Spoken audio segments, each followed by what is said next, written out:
quiet the mind and rise above.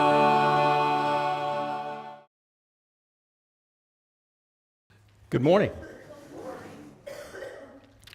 This morning I promised to tell you about the missing link. And I introduced that by asking, are you searching for meaning? Looking for your life purpose? Or just looking for happiness? I'm going to tell you what the missing link is in a little bit. Now, I understand everybody here has been to Unity before, so a lot of what I'm going to tell you is probably review. But I want to start with something in the book of Colossians. It kind of points to the missing link. From chapter 1, verse 26 and 27. This mystery has been kept in the dark a long time, but now it's out in the open. God wanted everyone to know this rich and glorious secret inside and out, regardless of their background, regardless of their religious standing. The mystery, in a nutshell, is just this: Christ is in you. Therefore, you can look forward to sharing in God's glory. It's that simple. That's the substance of our message.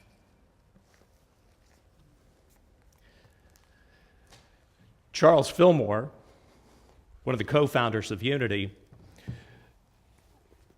when he was nearing his death,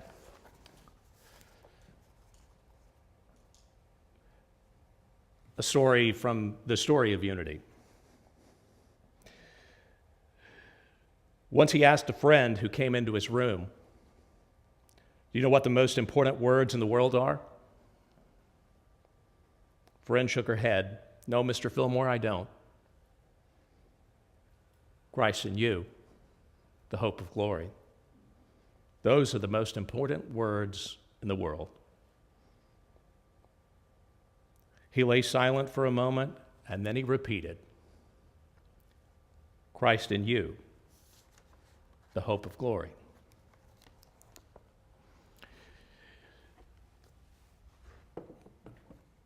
Christianity, as it turns out, is both profound and really very simple, because it's not about a belief system. It's about Christ in you. It's about being your real self, understanding and owning your identity.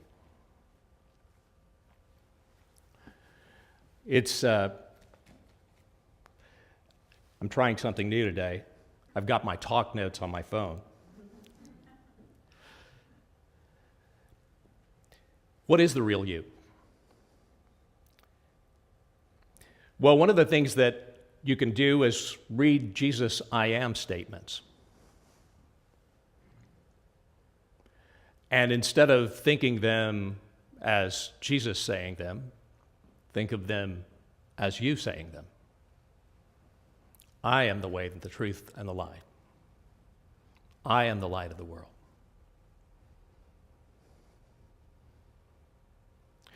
Your I am is the spiritual identity, your spiritual identity. And everybody knows the story of the burning bush, right? What did God say to Moses? Was his name? I am. I am that I am. The I am is your spiritual identity, and it's one with God. In Unity, we do this white stone ceremony, right? You guys are familiar with that? I've been doing it a while. Every one of those is a year. So what's your I am? Redeemer, life. One year I needed to be solid. self-contained. Home. Grace. Inspired. That year I happened to be inspired to do it twice. Content. I'm going to drop one here in a minute.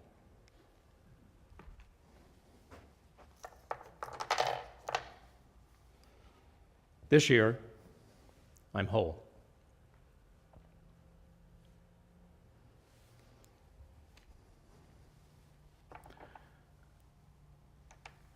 What's yours? What's your identity?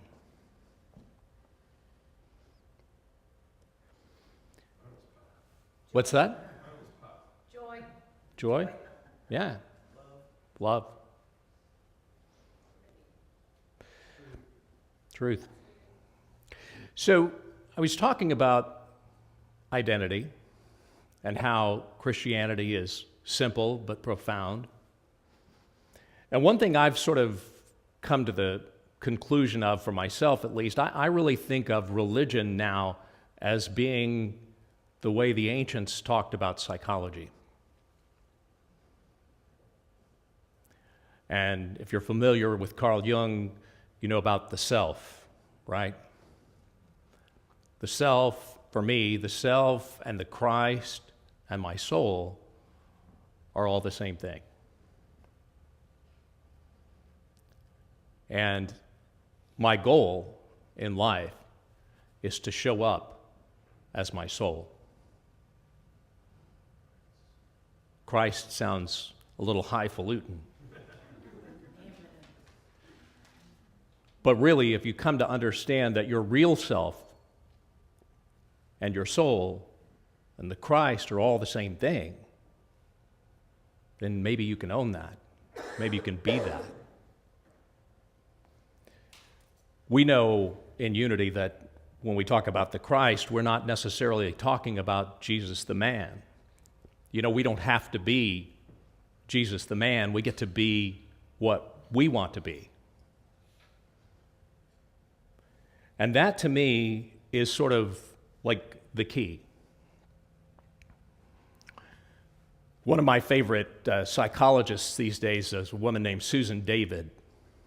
And I get emails from her, follow her on social media. One of the things she talks about is living your why. And how do you live your why? To me, that's what being the Christ is. Living your why. And your soul is key, because it's your soul that tells you what your why is. Again, it's not necessarily being Jesus.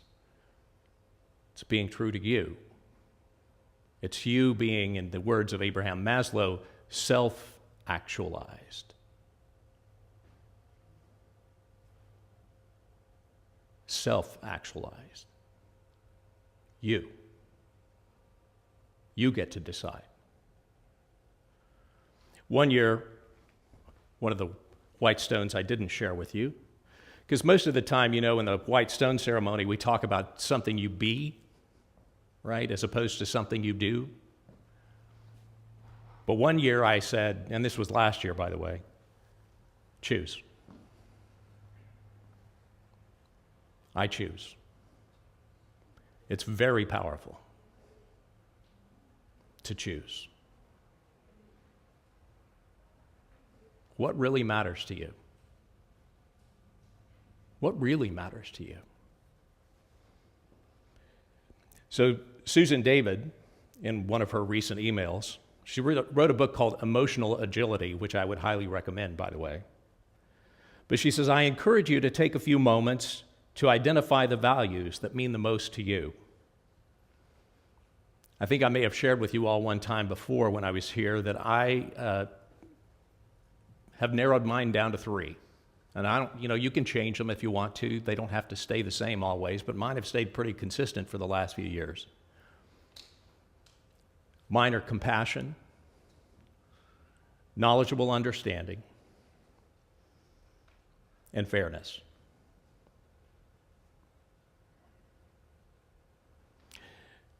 I purposefully didn't choose love, wisdom, and justice, which are really sort of the spiritual ideals of those same things.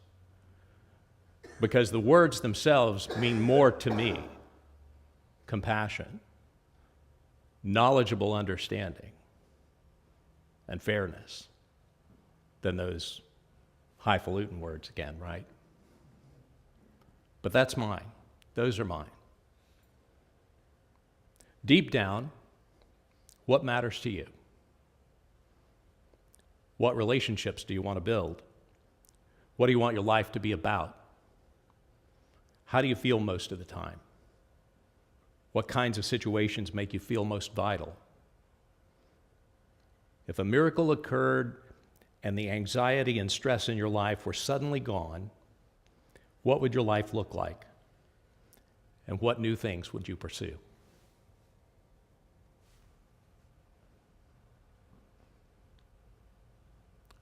Great questions. And I would encourage you to answer them for yourself, to choose what matters most to you, and show up as that.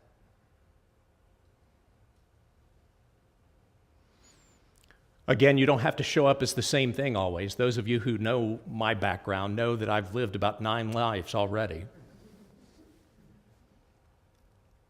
And I very distinctly remember in 2006, I was looking at my resume.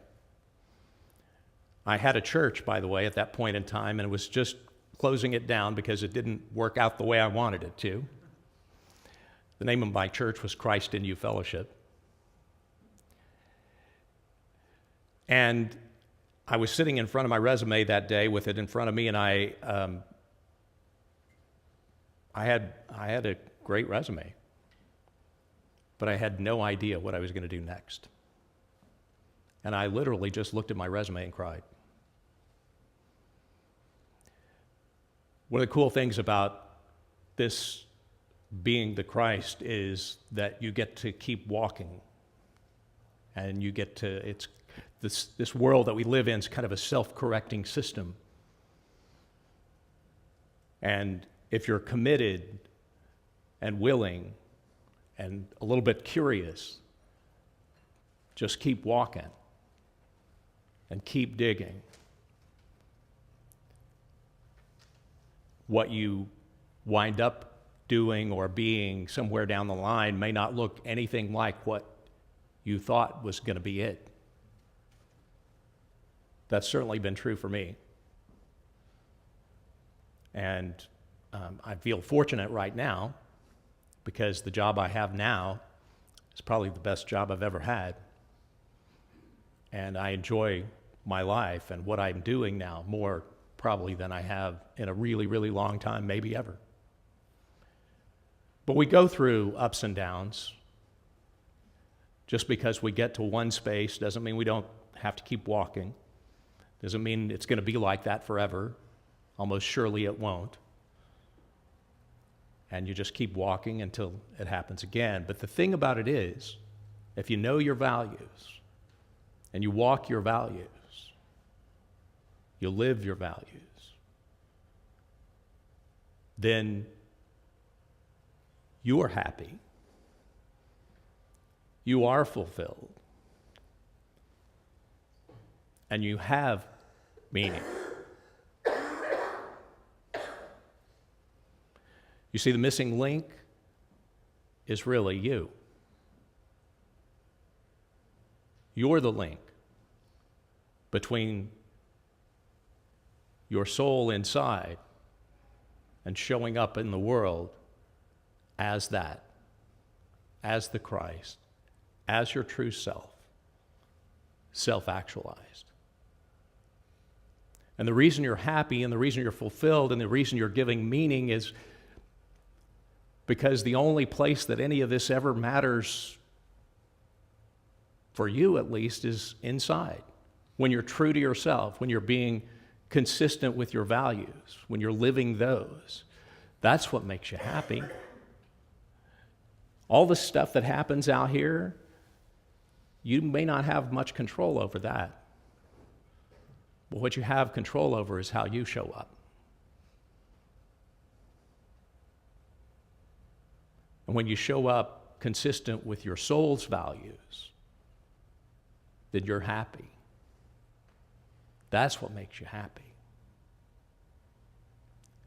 And if the things out here show up in a way that's consistent with that, that's icing on the cake.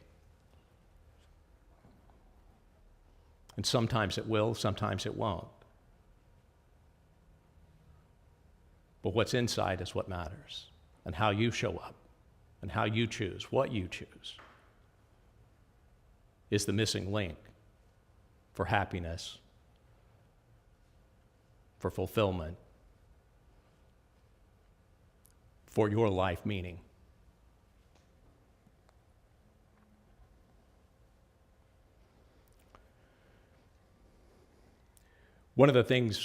Another one of the psychologists that I like to follow is a woman named Amy Morin.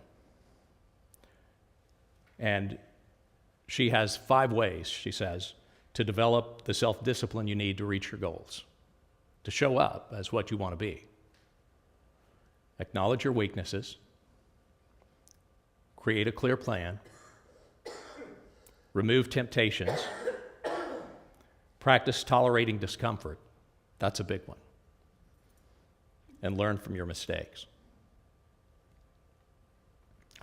Debbie Ford says, let yourself feel your heart wide open, knowing now that you hold the magic. You hold the magic.